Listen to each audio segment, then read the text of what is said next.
go.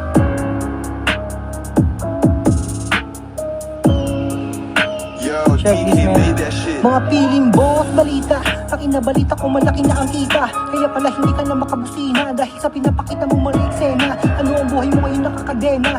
Niwala ka na makain sa kusina, isa kang ganap na walang kwenta. Punyeta, niwala ka na matay sa kubeta. Di mo ko madadala sa mga palabas. Eto makinig ka bago ang palabas. Kahit saan magtanong talagang makatas. Kahit sino tao pwede pang pumitas. Kaya salamat sa taas at pinasbasan ako ng ganitong palupit at talento. Dito ang bento na parang nakasagot pa mo ka mga limang demonyo. Oo, natural to gago. Di katulad nyo mga bobo. Kailangan nyo pa ng kemikal para lang sumabay sa aking mga sulatang. Ninyong inasahang isang batang papas lang sa mga katulad nyong mahilig malamang. Malamas sa malamang putang inang yan ikapulutan. Kampay ng baso, talaga pupulutanin ko. Mga nagkukupal dito sa bigo. Kaya kitang kita nyo naman ang katibayan. Ito at pinatunayan ko dito mismo sa bigo. Putang ina kahit sinong iharap nyo at talaga